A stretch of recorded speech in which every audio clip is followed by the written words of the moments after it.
Man has been in TV shows from Grey's Anatomy all the way to X-Files, movies like Tin Cup, Field of Dreams, Phenomenon. Appreciate you coming in today. It's my pleasure. All right, so we're going to start. I want to start at the beginning. I want to talk a little bit about how you got into the business, or what was your reasoning for getting into the film business? You know something, it's kind of a circuitous route here. I've always enjoyed the business, loved movies, loved television at my age. But I was a musician, and the reason I got into this business is because I got in a car wreck. I busted my chops up. I couldn't play the trumpet anymore, and so I know I didn't want to get a job. I didn't want to be a lawyer or something, or go to school and learn how to be an accountant. So I knew I was, I'm in the arts, and I knew I always wanted to be in the arts, and I knew that's where I was at. And so my mother, God bless her, an unbelievable human being, said, "Look, Michael, go out to Los Angeles. You always wanted to try to do this. You just go." And I went out there and I busted my hump. I really did. Just, started connecting with people, going to classes, doing shows, getting involved in these things that they used to call... like a workshop? Yeah, well, it was workshops, but they used to call these things... a bunch of actors would get together and do scenes at a theater. Okay. And they would invite showcases. And they would invite all of these casting directors and people in to go see them do their stuff. And the casting people liked it because we were all very young folks at the time. And the casting people would say, "Hey, that guy has some talent," or "that gal can do it," or, all that stuff. And that's how I got going, and that's how a lot of folks used to do it back then. Because these folks they look at you and they know they can make some money with you. Mm-hmm. And so they say, "Let's take this guy out for a spin." And that's what they do. What was your first big thing that really, I guess, where you were like, a casting agent seen you, or an agent? Did you get into the business did you get an agent first? Did you go to casting directors? What was it that helped you it's interesting. get in? It's a catch-22 out there. You have to, before you can get an agent, most of the time, before you can get an agent, you have to have a SAG card. And before you can get a SAG card, you got to have an agent, because you got to work, right? Okay. So you got to make money to get a SAG card. So it's a very funny little thing. They did this thing called the Taft-Hartley Act.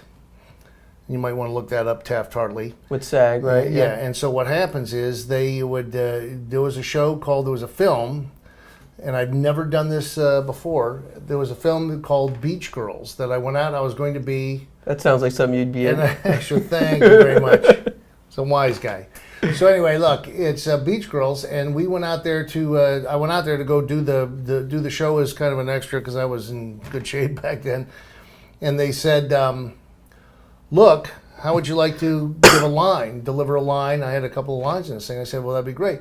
So I delivered the line, 2 lines. I think it was just 2 or 3 lines. And they Taft-Hartley'd me, which means that, all the money that I made, they paid me a salary now, Screen Actors Guild minimum. Of course, it went right to the Screen Actors Guild. But it also meant I got to eat with the union guys, which means the food was a lot better. So that was good for that day. But yeah, that's how it works. And so it's called Beach Girls. You can look it up or go. I'm Googling it right now. I ran into the screen and with my shirt off, and I said, "Surf's up." Boom. And there you go. So would you say that was kind of like your start? So that was like your first start of actually getting in there? Kind of like my start. I had to take my pants off and run into the ocean with a bunch of people. Thank God they shot us from behind, so I avoided all that humiliation. So we had to run into the Pacific Ocean. And the Pacific Ocean, I mean, you people out here in the Gulf, you don't realize how much warmer it is, but you get in the Pacific Ocean and it is cold, very cold.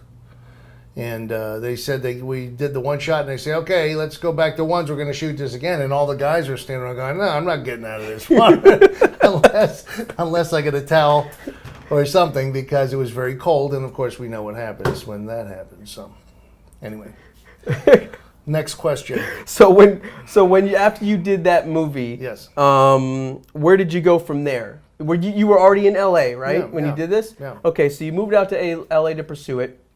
You got this. You got Taft-Hartley, kind of got your way in. Did you get an agent after that, or how did that work? Yeah, that got the card, and then after the card, I did a showcase, and that got the agents. I knew I had some talent. I knew I can get a laugh, and I knew I can do all this stuff. But there's a lot of people out there in Los Angeles humping around trying to get work. So it's very, very competitive. So you got to find a way to get yourself out there. We did the showcase, very good showcase. I did a great little piece in this thing, and I had a bunch of people come to me and say, "Hey, let's give you a spin. Let's see what happens." And so we did that. And but I used to do other things too. And I don't know if this is an informational thing, but I used to